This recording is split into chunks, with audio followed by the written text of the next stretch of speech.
Welcome back to our channel, ladies and gentlemen. Kenyans are so suspicious with everything that is happening around President William Samoei Ruto. I think William has lied to them so much that anything and everything about him is being interpreted as mischievous, full of fallacy, or trying to woo people on his side, especially if it involves a member of Azimio. Today was one of the biggest days for the Azimio family because Raila jetted in from Poland and straight to Jacaranda grounds, where he announced, among other things, that they would boycott paying taxes, and they declared 7th of July 2023 as the beginning of the biggest liberation, just like it happened in 1990, the 7th of July, the famous Saba Saba. As this was happening, one of Raila's best friends, SK Macharia, the owner of Citizen and Royal Media Services, someone who has been very close to Raila, and in fact it's been interpreted that he always gives Raila more coverage than any other politician in the country. So CK Macharia visited Statehouse on a day when Raila declared war on the government for turning a deaf ears to Kenyans who had spoken unequivocally that they are not in support of the Finance Bill 2023. And Kenyans are up in arm with Macharia because they interpret this as betrayal. Even the closest bloggers did not read otherwise. This is what Pauline Njoroge, who is a very close ally of Uhuru Kenyatta and Raila Amolo Odinga, had to say. That CK Macharia, poverty is the enemy, friends. I'm being told that 79% of government adverts will be diverted to Royal Media Services, a plan hatched by Moses Kuria and Dennis Itumbi to deflate Nation Media Group. They met after the cabinet meeting when we were in Kamkunji with Baba. So you can see Pauline Njoroge is insinuating that this is a plan that has been hatched to punish Nation Media, because of course you all know that Nation Media has been a thorn in the flesh to the administration, exposing some of the dirt and the rot within Kenya Kwanza. Remember, they are the people who revealed that the Kenya Kwanza government had abandoned the Shosh Mama Mboga, who helped them to campaign and selling the bottom-up economic model. So Pauline Njoroge is saying that Citizen will be getting 79% of government adverts. From where I sit, I want to say that there is nothing wrong for CK Macharia to meet William Ruto.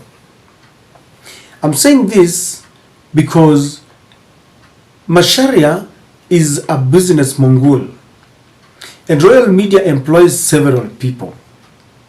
If for some reasons this is a business meeting, then there's nothing wrong. People do businesses even with their enemies because the interest here is money, transaction, and that is all. But the reason why people are very suspicious with William Ruto is because immediately he took oath of office, he bought several members of parliament from Azimio, mainly those who are coming mainly from Eastern, from Northeastern. And then we've seen a kind of forceful takeover of Jubilee Party from Uhuru Kenyatta, using Sabina Chege and people like Kanini Kega. Then when they were voting recently to pass the Finance Bill 2023, he compromised many. Others flew to Tunisia Others claim that they were not aware. So it's known that whenever Ruto is doing something, it is not intended for good, in good faith. During the campaigns, William Ruto really complained vehemently about Royal Media, and he said that Royal Media was working for Azimio. And we all know that Macharia is a close ally of Raila Odinga. But I'm saying that we should not be worried. Why? Royal Media is such a very big media house. But what makes a media house big? Is it the facilities, the reporters, or the people who choose to watch their news? It is the people. If the people so decide that from today they will not be watching, for example, Citizen, and they want to switch to watching KTN or NTV or KBC, then Citizen shall remain a shell. It shall remain like a football club which used to take several cups and dominated maybe the Champions League. And then 10 years later, the club remains with a big name, yet they cannot scoop even one cup. And Macharia has been in this business for long. He understands it very well that if he messes around, then he's going to lose customers and clients and even those who watch the show, or the Royal Media shows. Some people feel that by joining William Ruto, he can give Raila Odinga and the Azimio fraternity complete blackout. Or they can decide to start negative reporting. And I want to disagree with those people who think the same, because there are alternatives. He could only behave that way if he was the only, or if Royal Media was the only media house that we have. But this field is very competitive. NTV,